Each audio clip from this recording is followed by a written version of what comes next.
Financial freedom mindset. What's up, my people? Today I'm talking about teach the next generation, teach the kids about finances. I bring that up to say that I notice a lot of people, I don't know why, but we're scared to talk to our kids about finances. Or we're probably not thinking about it. I don't want to say we're scared, but we're probably not thinking about it. But I come to the understanding that even if you're a Christian, a Catholic, a Muslim, at the end of the day, all of us go to work. That's the thing that all of us have in common. Even if you're an atheist, if you don't believe in God, all of us go to work because we know the importance of working. And we have to tell the kids not just to go to work, but how important it is to stay. So even though the kids go to church on Sunday, and if you're Catholic or you Muslim and they go to the temple and so on and so on, they go there usually one day a week. But when you work, you're working 5 days a week, and some people 7 days a week. So you see how important it is. I'm not going to say it's more important than religion at all, because your spirituality is very important. Prayer is very important, very, very important. But I'm saying just as important the spirituality is, finances is important too. Put your spirituality here, top notch, top of the line. Be a good person, and respect people, let people respect you, and put money right under it, right under it. So we talking about this all the time. We should be talking about this too, not all the time, but we should be talking about it. Let's not act like finances don't exist, because it exists. And the more that we don't talk about it, the more that our kids are going to learn the hard way from the experience. They could have learned from our experience because we're not talking about them. Like I said, when I first started working at the warehouse, when I was 20 years old, it was two strangers. They were strangers at the time that I worked, that came to me and asked me, "Hey, I see a young man. Are you in 401k? Do you know what it is?" They explained it to me. I did not know what it is. They encouraged me to sign up for it, and I did.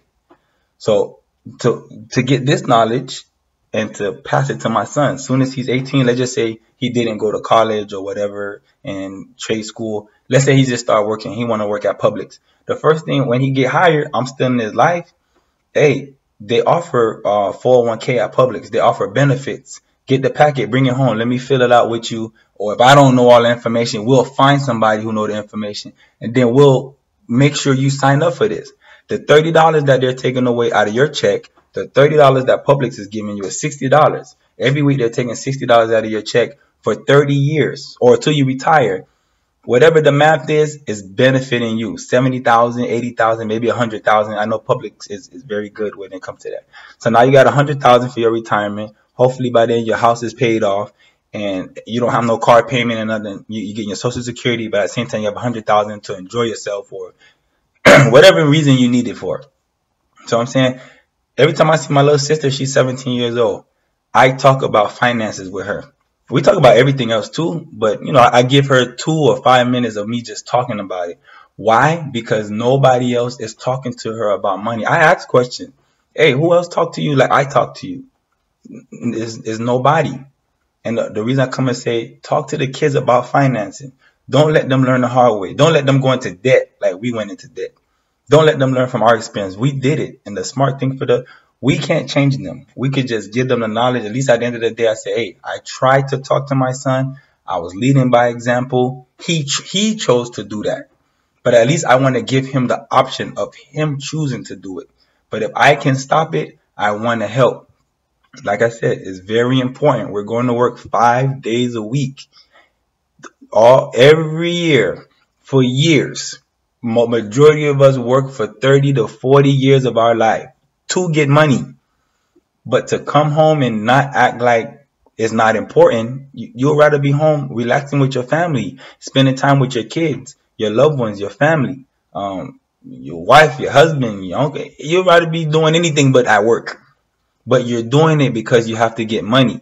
So we can't not act like money don't exist and how important it is. We have to try to encourage them to earn and save more, spend less, instead of earning and spend. We don't want them to fall in that debt like we did. All the credit card debt and financing cars And when it's time for them to leave the house, a lot of a lot of parents I see is just like, oh, you're not gonna survive out there. It's very tough for you out there. You need to stay here. I didn't tell you to go nowhere. Blah blah blah. Instead of sitting down and really tell them why they shouldn't go.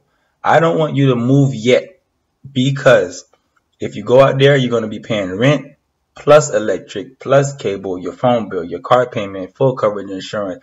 All of this stuff add up. If you stay with me, just pay, I don't know, just pay the electric bill. Save your money. Now when you move out, you're 23, instead of moving to pay somebody else rent, move out and buy your own property. A townhouse, mortgage, a house, whatever you choose. Even if you have 4 of your friends live with you and all of y'all split the mortgage down, at the end of the day, it's yours. For you to move out with your friends and get a roommate and go to an apartment, you guys are sometimes you spending $12,000, $15,000 a year. I know it's way more. It depends where you live at. Way more a year on rent, when that could have been going to something that could be your own. So again, sometimes we don't know, so we don't do better, and sometimes we're not even thinking about it. So because I think about it and I read about it, I just like to pass the knowledge that I get and pass it to people. I don't like rent because rent is very expensive. What some people are paying for rent is way more than what they're paying in the mortgage. The people that pay me rent, they're paying me almost double than what I pay in mortgage. And again, you're always going to need people always going to rent, and people always going to need a place to stay. It's on you to decide what side you want to be on.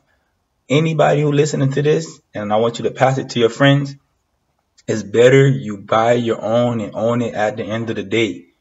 Yes, it's a long time. The average mortgage is 30 years. You don't have to pay 30 years. I know somebody who paid their house off in 15 years. They doubled up on their payments. But let's say it's 30 years. But after you pay that house off, that's yours forever. Not just renting it. It's yours forever. As long as you pay the taxes on it, you don't even have to have insurance. I recommend you get it because if anything can happen. But it's yours forever. It's a foundation for your family. Your kids could live there. Your kids' kids could live there. Your kids' kids' kids could live there. Let's stop the curse and let's start the blessing. We can do it. So anyway, all that running back to say, tell your kids why you don't think they should leave. Talk to them about saving. All the TV doing is telling them to spend. If you're not talking to them about money, guess what? Somebody else talking to them about money. And that person is doing it because it reaps them for us to spend our money. That person who telling them to buy the tennis shoes, it's better for them to tell them to buy the tennis shoes because they're selling the tennis shoes and they're reaping the benefits. I'm not reaping nothing. I want all of us to do good. And like I said, buy the tennis shoe when you have enough, your priorities is well taken care of. You got financial freedom and you got $50,000 and you want to go buy some red bottoms, whatever them shoes is that the ladies wear, and they cost $1,000. Hey man, if that's what you choose, I ain't gonna stop you. I'm like, hey, you deserve. But if you spending $1,000 on a shoe and you don't got $1,000 in your saving, that's not good. And you got kids and you don't do that. We got to do our priority. Yes, the song is catchy.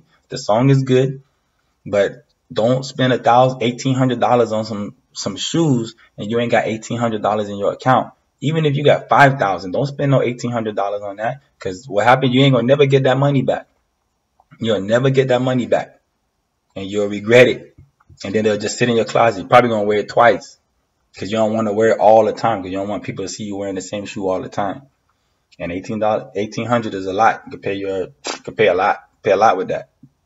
But again, talk to your kids about saving. Encourage them to save. Somebody give them $50. Tell them to spend 40 and put 10 away, or put 15 away.